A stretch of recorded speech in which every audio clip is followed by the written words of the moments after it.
Halo semuanya, selamat datang di channel gua. Perkenalkan, nama gua Lukito, dan di channel ini gua akan share pengalaman gua selama menggunakan software 3D design. Software yang akan gua gunakan pada video kali ini adalah FreeCAD. Buat teman-teman yang belum tahu, FreeCAD itu apa? FreeCAD itu adalah salah satu software CAD atau Computer Aided Design yang bisa teman-teman gunakan untuk mendesain objek 3 dimensi secara presisi. Selain itu, FreeCAD ini juga bersifat open source, sehingga bisa teman-teman download secara gratis. Buat teman-teman yang belum memiliki FreeCAD, bisa langsung download di websitenya, yaitu freecadweb.org.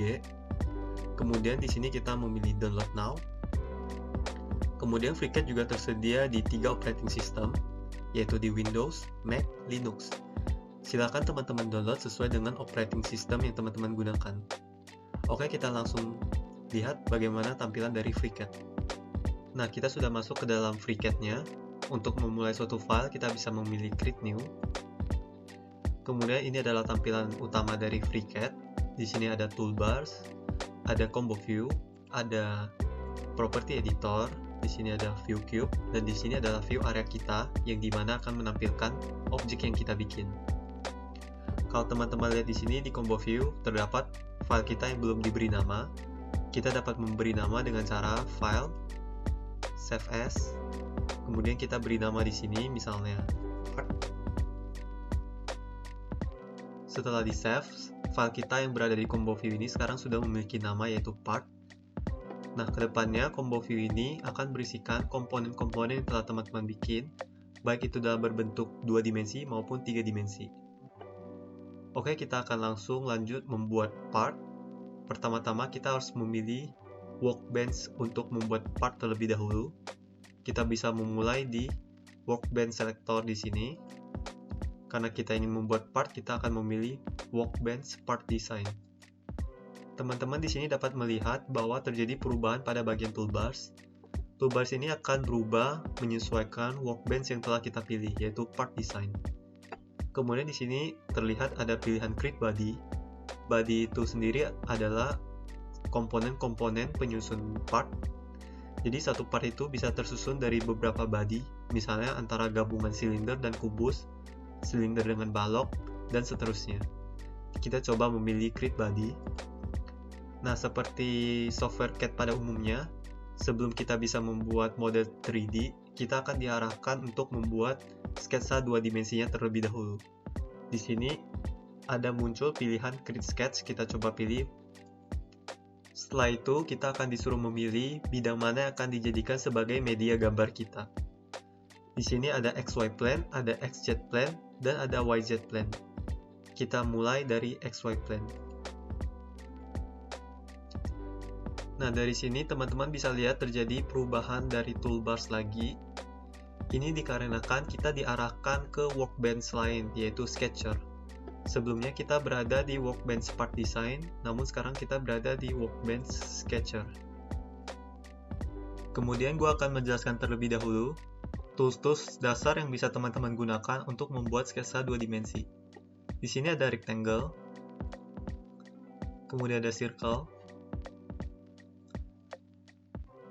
ada triangle, dan masih banyak lagi. Kemudian apabila teman-teman ingin membuat sebuah bidang yang lebih unik daripada ini, teman-teman bisa menggunakan line. Teman-teman hanya perlu menyambungkan garis yang satu dengan garis lainnya, seperti ini. Nah, di sini saya akan membuat trapesium. Kemudian tools lain yang bisa teman-teman gunakan yaitu polyline. Nah, bedanya line dengan polyline adalah pada polyline, garis akan tersambung secara otomatis antara garis yang baru dengan garis yang sebelumnya hingga menemukan titik temu seperti ini. Nah, ketika polyline sudah menemukan titik temu, polyline akan berhenti membentuk garis baru dan sebuah bidang pun terbentuk. Nah, kalau teman-teman bisa lihat di kursor saya ini terdapat lambang polyline. Ini berarti teman-teman masih berada pada mode polyline. Untuk keluar dari mode ini, teman-teman tinggal menekan tombol escape atau menekan klik kanan. Nah, seperti ini. Nah, di mode selection ini, teman-teman bisa memilih titik sudut teman-teman, kemudian memilih sisi, atau memilih bidangnya secara keseluruhan. Teman-teman juga bisa memodifikasi secara real time objek yang telah teman-teman bikin, misalnya membuat rectangle ini lebih lebar, lebih tinggi, atau menambah diameter dari lingkaran. Seperti ini. Bisa juga digunakan untuk memindahkan posisi dari lingkaran. Seperti ini. Oke. Untuk menghapus bidang-bidang yang telah teman-teman bikin, teman-teman hanya perlu menyeleksi semua bidang yang telah teman-teman bikin, kemudian menekan tombol delete. Selanjutnya, gue akan membuat sketsa untuk objek 3 dimensi pada video kali ini. Gue akan mulai dari rectangle, kemudian untuk posisinya gue akan mulai dari titik pusat sumbu X dan Y, seperti ini. Nah, bagaimana sih untuk menentukan dimensi dari rectangle yang telah kita bikin? Teman-teman bisa menggunakan tools pada bagian constraint di sini. Teman-teman tinggal memilih salah satu sisi yang teman-teman ingin memberikan garis ukur. Kemudian kita pilih tools distance. Nah, di sini akan muncul garis ukur seperti ini dan ada pop-up window seperti ini. Teman-teman tinggal masukkan dimensi yang teman-teman inginkan. Misalnya di sini saya memasukkan 30 mm. Kemudian saya memilih untuk sumbu horizontalnya. Muncul lagi pop-up window-nya, saya masukkan 60 mm. Seperti ini.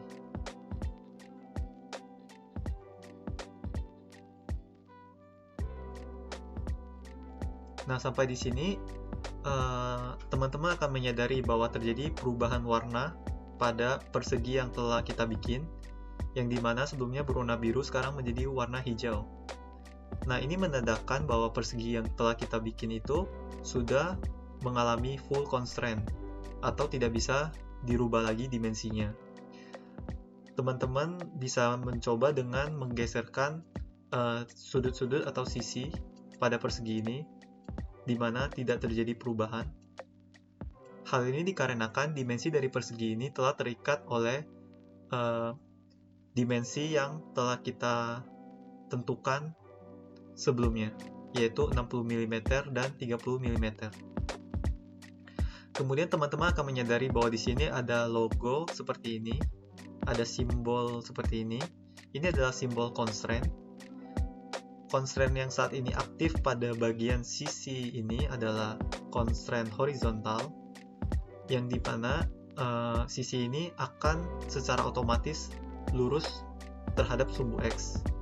Kemudian di sini ada simbol untuk constraint vertikal, yang dimana sisi ini akan sejajar dengan sumbu Y. Untuk bagian constraint akan coba gua jelasin lebih lanjut pada video berikutnya. Untuk saat ini kita akan fokus membuat bentuk dasar objek 3D kita terlebih dahulu. Oke, di sini sudah jadi sketsa kita. Kita bisa keluar dari mode sketcher ini dengan cara menekan tombol close atau finish sketch di sini. Finish sketch. Setelah kita close sketcher kita akan diarahkan kembali ke workbench part design. Kemudian di sini akan terlihat fitur-fitur 3D yang bisa teman-teman gunakan untuk membuat body berdasarkan sketsa yang telah kita bikin. Di sini gue akan coba pad terlebih dahulu. Nah, pad itu sendiri mirip dengan extrude yang ada di software CAD lainnya. Pertama-tama kita akan disuruh menentukan seberapa tinggi pad yang ingin diterapkan pada sketsa kita. Gue akan coba 20 mm. Sekarang di view area kita sudah mulai terlihat bentuk 3 dimensi dari body kita. Body itu sendiri terdiri dari bagian face, edge, kemudian ada vertex. Apabila teman-teman memilih salah satu dari face body ini, teman-teman akan menemukan face tool di bagian kiri. Di sini ada fillet, chamfer, draft, thickness. Fitur-fitur ini dapat digunakan untuk memodifikasi body yang telah kita bikin sebelumnya. Di sini gue akan coba fillet terlebih dahulu. Dengan menggunakan fillet, kita akan memperhalus bagian tepi dari permukaan yang telah kita pilih sebelumnya.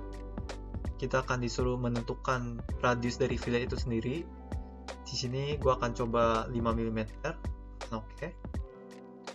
Di view area kita sudah mulai terlihat body yang sudah diterapkan fitur fillet. Teman-teman juga bisa menganalisa lebih dekat body yang telah teman-teman bikin dengan cara scroll untuk zoom in, zoom out. Kemudian dengan menekan tombol tengah pada mouse, ini untuk rotate seperti ini. Atau teman-teman juga bisa menggunakan view cube yang ada di pojok kanan atas teman-teman, misalnya front untuk pandangan depan, top untuk pandangan atas, dan seterusnya. Kita kembali ke pandangan sebelumnya.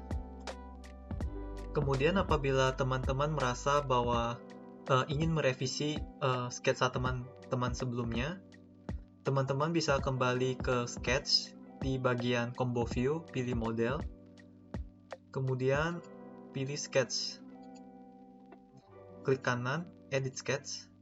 Misalnya teman-teman ingin merevisi dimensi dari objek yang teman-teman bikin.